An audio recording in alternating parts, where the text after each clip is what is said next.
Ladies and gentlemen, I'm Nicola Di Lernia. It's a great pleasure to moderate this session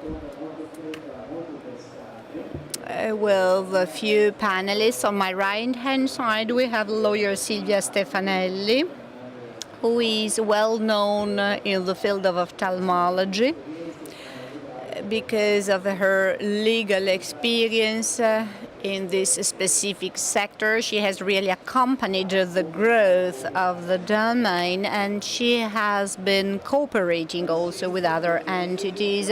Antonio Genovesi, an expert in the field of communication, who has been experimenting dialogue between the medical profession and the ophthalmological one, which will give us some hints and guidance about the future. I will therefore moderate this panel with some humor, and I hope I will be effective in doing that. 1 year ago, I remember meeting a trade union representative and a member of the Italian Society of Ophthalmology. 2017 has been a special year in ophthalmology.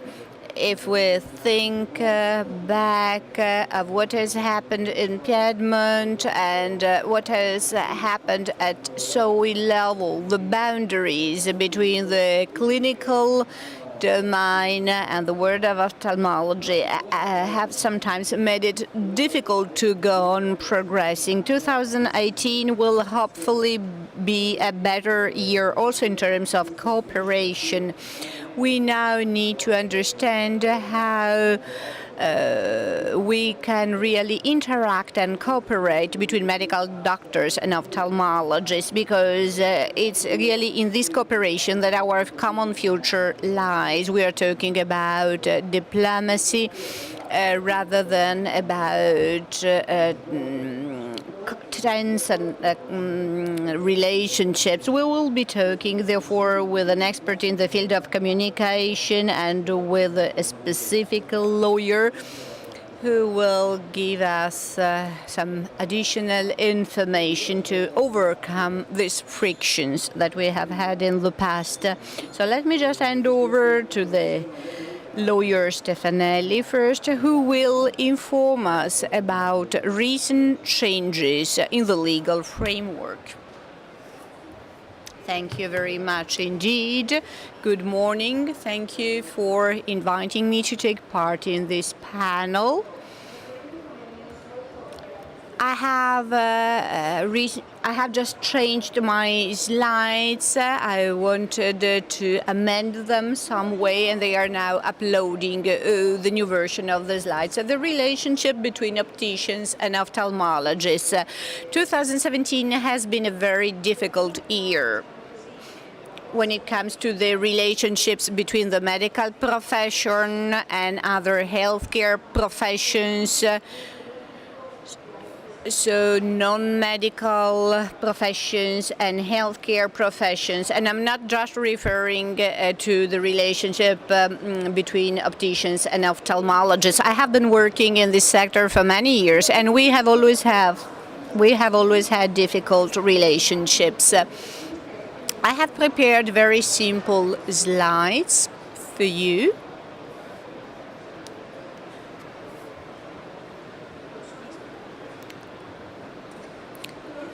So I have identified three main items which can be covered with you. We are talking about the area of conflict, i.e. illegal practice of the profession and the boundary, which is difficult to identify between opticians and ophthalmologists. We are talking in general about relationships between medical professions and other healthcare professions. And with a view to the future, what are the possible areas of legal cooperation? And what are the physical spaces for cooperation? What can be done, or rather not done, when we decide to cooperate. Let's start with the description of a conflict and then move on to cooperation. Article 348 that you probably all know as citizens or by word of mouth. This is about illegal practice of the profession. It's the Italian Criminal Code. There is a peculiarity in this article. It doesn't define the facts defining a crime, but just a sanction for this crime. And this has been done on purpose because this is a general provision. Then you should consider the specific circumstances in point. So the judge will then ascertain the legal provisions with a certain degree of flexibility, also adjusting to regulatory changes over time. So the provision, therefore, allows for later adjustments, and there is also a drawback. There is no clear boundary between what can be done and what should not be done. So what should we do then when deciding? First of all, we should consider that there is no clear-cut rule, and hence we have an evolution which is also allowed by the legal provision. This is the single text number 1334, this healthcare law issued in Italy when medical doctors were perceived as individuals who would treat any condition of their patients. This was the perception then. There is no clear discipline describing the profession of a medical doctor. Medical doctors as individuals treating their patients. So we have a prevalence, not necessarily a negative one, of medical doctors sort of occupying all clinical spaces and entertaining all possible relationships with their patients. Later on, and in 34, there were actually healthcare auxiliary professionals. They were sort of carving out part of this legal framework. So new professions were developing, new areas of competence were then defined for these newly emerged professions. Over the years, this balance has deeply changed because of new technologies, because of the new healthcare system structure, because of growing medical competencies also. So that the profile of the medical doctor and the sphere of action has been reduced. There is now a large gray zone. So medical doctors treat conditions, so they perform a diagnosis of medical conditions. So this is not stated by law. You can find in case law some references to that. There are two clear criteria in sentences, i.e. there is medical practice whenever there is a medical condition and when a diagnosis and treatment take place. This is what we find in case law. All the cases where we don't have a medical condition and we don't have a treatment or diagnosis, wellness, there is a larger sphere of topics around health. This is actually our gray area, which is not necessarily negative. This is a sphere where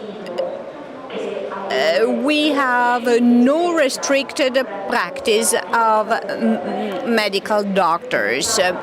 So medical doctors can cover this gray area, but they don't have any exclusive right to practice here. There can be other individuals entitled to practice in this gray area. I have summarized a complex process. Over the years, in this gray zone, we have a development of other professions, of the so-called healthcare professions, hygienists, physiotherapists, which in the 90s have been profiled by Italian lawmakers so as to define the domain of competence. Now we have medical doctors diagnosing and treating patients when there are medical conditions.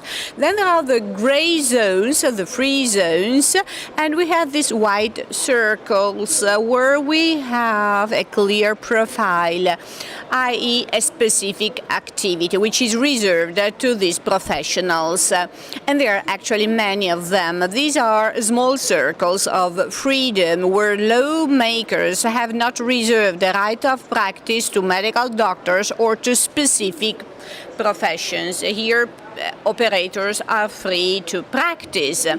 From a legal point of view, these white circles are areas of complete freedom. So who intervenes in these gray zones? We have case law. So when a fact occurs, Article 348 does not define criminally relevant facts for illegal practice of profession. When there is a fact and the criminal judge is called upon to resolve, based on factual circumstances, the criminal judges implementing these criteria can then rule whether this fact has criminal relevance, so whether there has been illegal practice of the profession or not. The gray zone, therefore, is this void is filled by lawmakers. And if lawmakers do not intervene, then if there is a situation, a case with criminal relevance, we have a judge who intervenes to rule what is illegal practice of a profession and what is not. So this is domain reserved to judges, and this is of course difficult to manage also in light of criminal provisions. Here you see the relationship between medical doctors and ophthalmologists, where we have much case law. These are the criteria the judges have used when ruling. So first of all, we have medical doctors when we have a disease, a medical condition, when we have diagnosis and treatment, and we have opticians where we have no medical condition, where we have a visual dysfunction or an eye or a vision condition, so myopia, presbyopia, astigmatism, hypermetropia, eye fatigue, or eye gym, for instance. These activities are reserved to opticians because they lie in this gray zone. They are not exclusively reserved to medical doctors. This is the reason why they can also opticians or other individuals can practice them. Opticians have got the skills to do that, but in theory I could also prescribe eye gymnastic.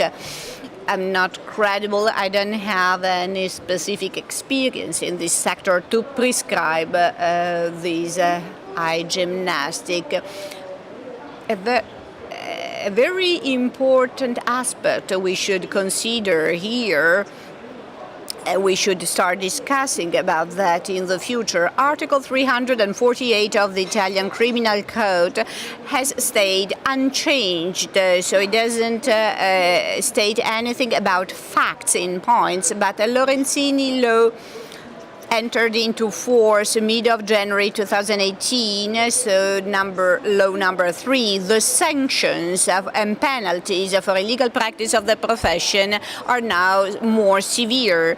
There was a crime also in the past. Illegal practice of a profession was a crime, but there were just some mitigating measures. Now, illegal practice of a profession is really a severe crime which can lead to seizure of the assets of those who practice a profession illegally.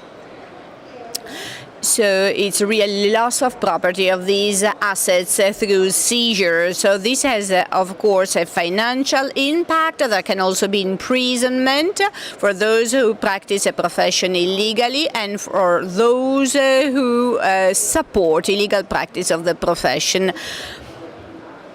I'm talking about it here, but I'm also talking about this topic elsewhere. Whenever there is some confusion or conflict about the boundaries of professional practice, sometimes there are also political question marks. There is an area of risk for all individuals which is linked to this uncertainty. So it would be a good idea to start discussing. It's not easy to reconcile the needs, and we have general criteria and of course legal rulings which could help us in discussing. We should really involve all stakeholders in a debate to try and decide what should and can be done and what should or could not be done. Let me just move on to the most important part of my talk. I have started wondering what are the profiles, what are the areas where opticians and ophthalmologists can cooperate. Well, these are individuals practicing two completely different activities. So we have two perimeters that should be complied with, and these perimeters are clearly defined. So if professionals stay within their boundaries, then there should be no conflict. There can be no negative legal impact. There can only be useful cooperation between the two. I don't perceive any criminal relevance here. There can be any issues relating to the code of conduct for medical doctors or for ophthalmologists, because the code of conduct for medical doctors envisages that medical doctors are free in determining, in deciding what to prescribe and to recommend to their patients. So opticians and ophthalmologists who agree that all of the patients are sent to an optician, and in return of that there is a certain interest, a certain consideration. Here I don't see any specific problem, but we have an issue arising from the professional code of conduct. So there the medical doctors would lose their nature of third parties. Of course, patients are free to decide whether to follow the prescriptions of medical doctors or not. We might have here an issue with the code of conduct. And management of spaces. In more than one case, I have actually been involved as a lawyer in several cases, so there has been a close cooperation between these two professions. We are not just talking about relationships between the professions, we are also talking about healthcare authorizations. So providing services in spaces acknowledged or authorized by the local healthcare authorities. We have a healthcare facility with official approval encompassing also opticians. We have several specialists and also opticians. This is not commonly the case, of course, because if there is an authorized healthcare center, then there will be, of course, ophthalmologists and maybe on the top of them opticians. Management of spaces. There can be adjacent practices. So we might have an ophthalmologist, and next to the ophthalmologist we might have an optician. I don't see any problem in that. We get a formal healthcare approval. The optician will have a license to practice. So the public administration issuing authorization should make a clear separation. There is no legal duty. This is something which stems from the past, when there was a perceived need to distinguish between the so-called commercial and the medical activity. I don't see any problem here because there is no communication between a medical doctor and somebody selling denim trousers. There is communication with the patients in different domains, but this is a legacy of the public administration. They want to have separate doors and separate practices. Last element, which is probably also the most complex one, we have an optician practice with an ophthalmologist inside. So in an optician store or practice, we have a specific practice for an ophthalmologist. There is a wide debate on that. I am very much in favor of freedom to practice, so I don't have any biases here. What do we do? What are the actions that are practiced in this store or center? This ruling of the regional court in Umbria envisages that it is possible to practice healthcare services in a chemist. It was an ERP technical practice in a chemist, where we also have commercial activities. The Regional Court of Umbria has ruled that these are healthcare-related activities, and in our legal framework there is no law preventing them from practicing. This is just a public administration legacy to think that these two activities should be kept separate. So either I have a law which prevents me from doing something, and if I don't infringe public order or public health provisions, I'm allowed to operate. There is freedom of enterprise pursuant to the Italian Constitution. So my very personal opinion is that this can be a future direction, but it's a very complex configuration that we have. Sorry for being slightly longer than scheduled. Beh, grazie avvocato perché Thanks a lot, lawyer. I've understood it all. I will tell my lawyers, because when I speak with my own lawyers, I understand nothing. Thank you so much. Questions in the last 10 minutes to the lawyer and to our friend Antonio. But I'm the facilitator, so I'd like to ask you a question immediately. With regard to sanctions, speaking with some opticians, as you know, many opticians fall within the National Health Service. So, sanctions. My question is on sanctions. Do they have to do with what is present in the store or on the assets of the optician? A criminal sanction are personal sanctions. Economic sanctions, it also has to do with the optician. You apply the general discipline of corporate responsibility. It depends on the type of company. It's the right moment to act with caution and seriously. Your speech is so interesting, and sometimes there are stereotypes that should be avoided.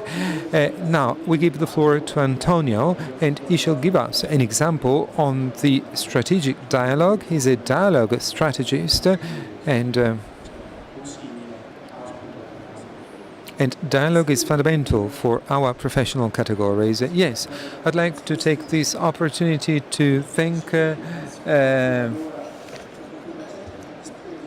Silvia for the energy and passion when she explains things. Sound good. Why sound good? The idea was straightforward. When I was a child, they obliged me to play the violin, and I didn't want to play it, and because you had to perform in front of an audience, it was however, an exceptional moment. There was silence before performance, but at a certain moment I became part of an orchestra, and when they gave me my part to play, my part was limited, and I was a bit annoyed. And so it was a bit too limited for my personality, terrible for me. And then when performing, what happened was magic because my action coordinated with the action of other players created something magic. And so what was and seemed to be limited at home when I was practicing playing violin became something magical. And so, sound good. It is based on a question. Which choice do we want to make? Who do we put at the center? Me? Performance? The person? You may not believe me, but when I was coming here by train, I thought about Patch Adams. Patch Adams said, we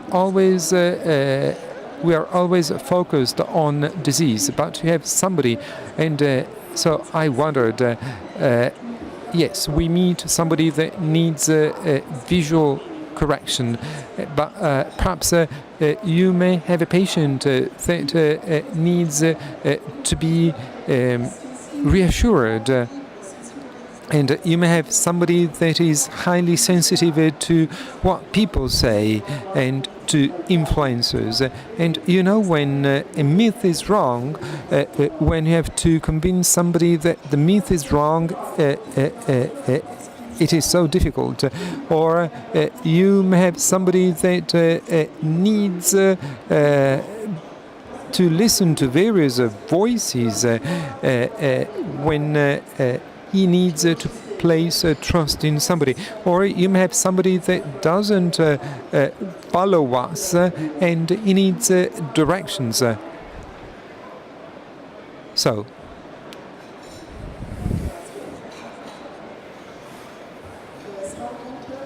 Sound Good is a program that doesn't speak about communication, doesn't speak about rhetoric, because time for rhetoric is over. We are in a new phase of the economy. Experiential economy, credibility is fundamental. It's better to use just a simple word instead of using lofty language. Consumers, clients, when we try to cheat on them, 90% of them immediately realize it. So, what does it mean to establish a trust-based relationship with clients? It's not easy. It's not easy, because perhaps common sense might lead us to say, yes, we need a collaborative relationship, but we don't have it. There's a gap. It's a natural gap, and it's not easy to bridge the gap. Sound Good starts from a choice. First of all, admitting we have bias on both sides. It's obvious, it's natural. We are biased. Okay, B. Learning to go beyond this bias. It doesn't mean denying this bias. You recognize the bias and you need to go beyond. And you shouldn't be afraid of being biased. It's an act of transparency. C. It is based on considering not just consequences for me, but also consequences for another colleague somewhere else, or vice versa. Understanding the impact on the client of this cooperation. Cooperation not as a concept, but as practice. Why is it possible? Because in the gray area you meet, you define rules, and it's an area where the legislator doesn't get to, and I and my colleague define behavioral rules and values that should inspire us, values guiding us in our actions, and we define it before. We don't wait for things to happen. And especially, the most important thing is to accept the fact that one of the parties may make a mistake. And we should understand what allows us to go beyond mistakes, what allows us to solve mistakes. and instead of feeling hatred toward the others. And last phase is to understand how to bear the weight of difficulties together with somebody else. Two strings are stronger than a single one, as is said in the Bible. And last part, passion, and it has to do with bearing and supporting one another. And it's obvious that such a partnership can exist just if you have some sort of experience and historical experience. Silvia Stefanelli has spoken about it, but also clients will speak about this and what it means to establish a relationship with another party. And this year is a special year. In January, I published a novel whose title is C'è un tempo, and the novel is inspired by the Ecclesiastes. There's time for something under the sky, there's time for war, there's time for peace. And Sangot means that perhaps it's time for peace. We have deserved it, and perhaps it's the real novelty of this year to be in peace and not war. Thank you so much.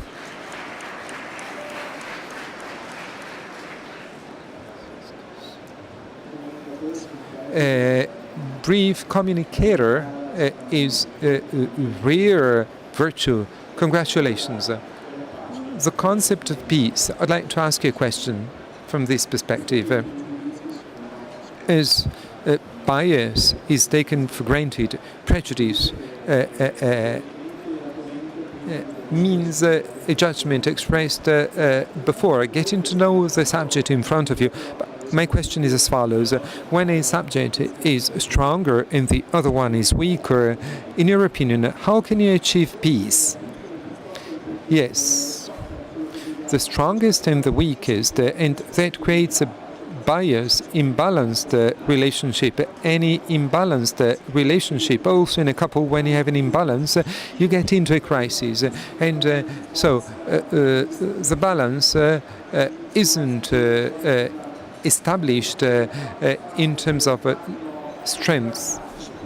Fourth phase of a partnership envisages a meaning, giving a meaning to exchanges. It's not a race, otherwise it would be a competitive scenario, and a competitive scenario would lead to distraction and to a conflict.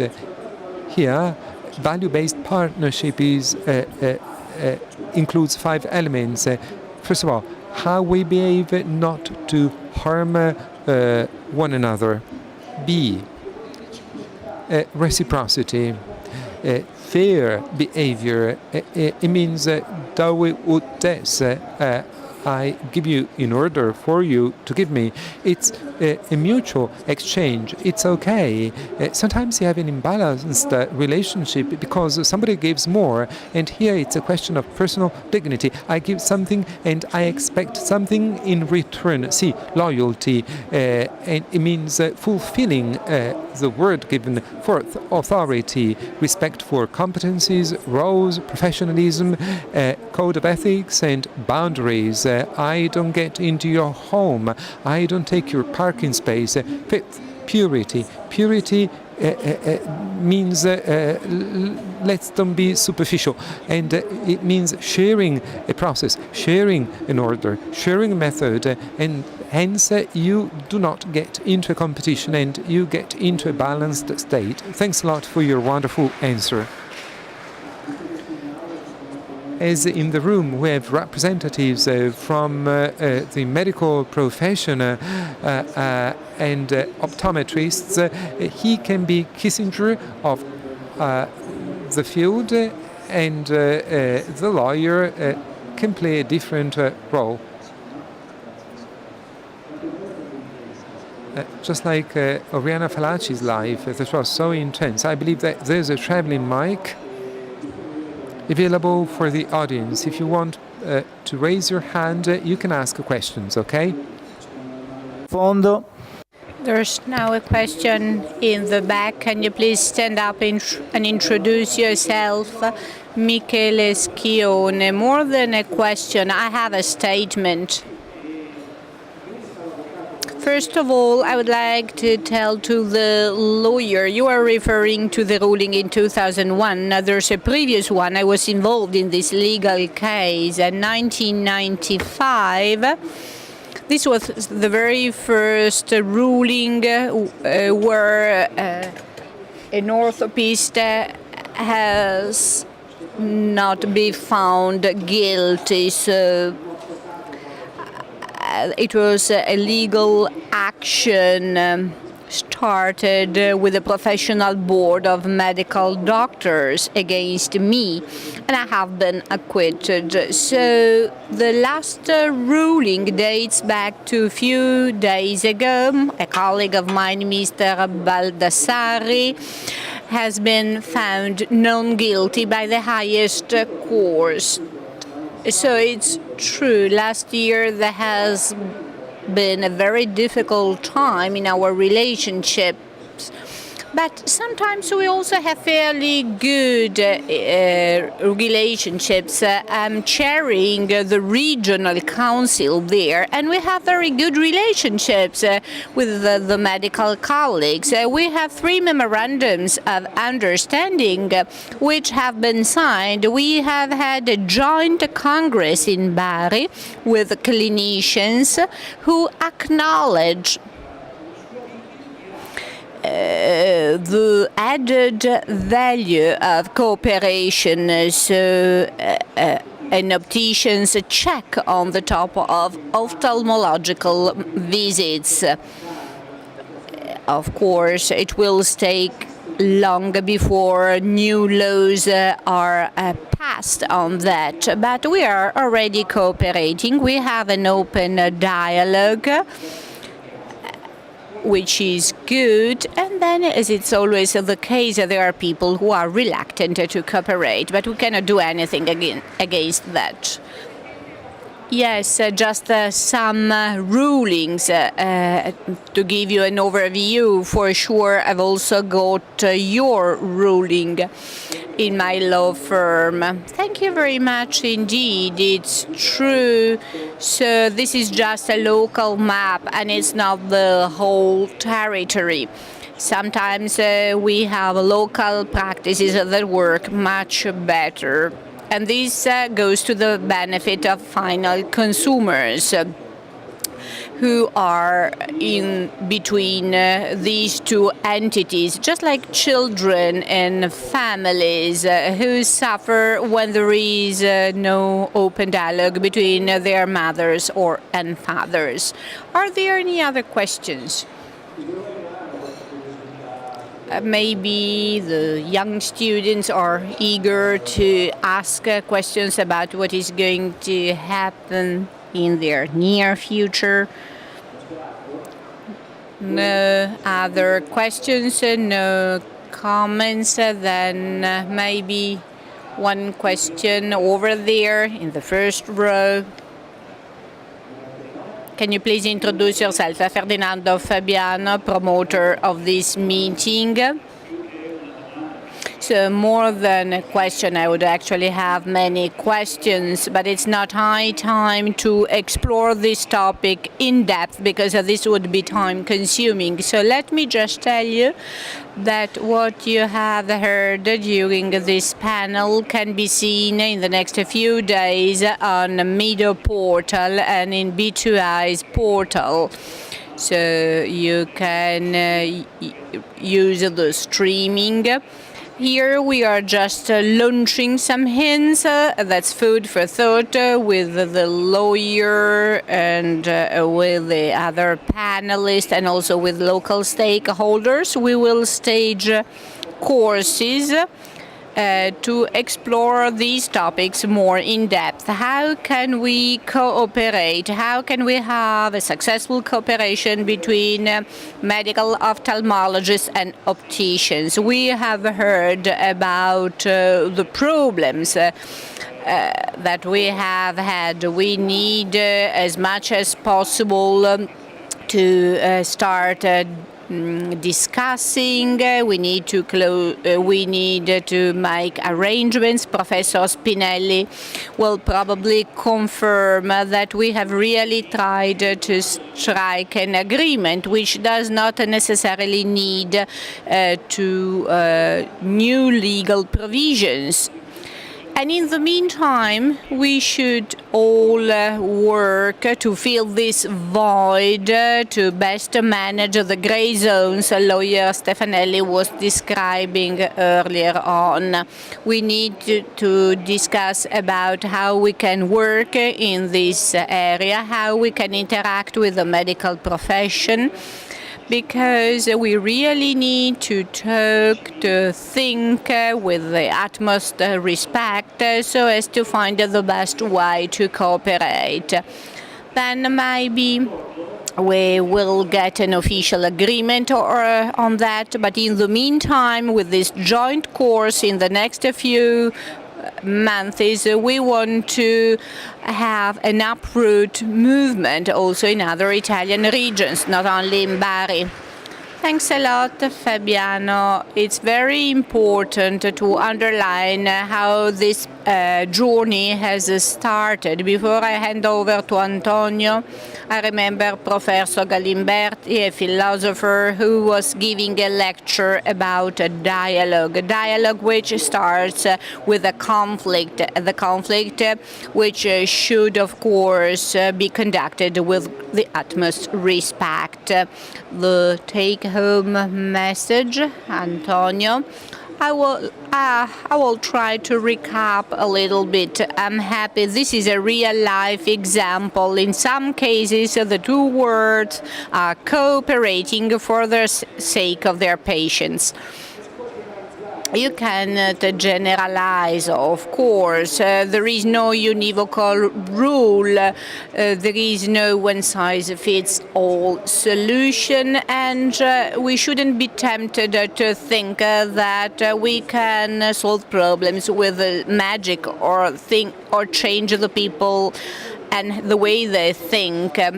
Each of us is confronted with questions about the role and rationale of our profession. So we shouldn't believe we are gods, we know everything, we can do everything. We need others. We should really overcome our biases. We are not always right. And this is also the starting point for Sounds Good. People who open up to cooperation and people who won't. Good. We are now fully in tune, and I hope this will be the case also in the near future. Have a successful meeting. We will now start the next panel on UV protection.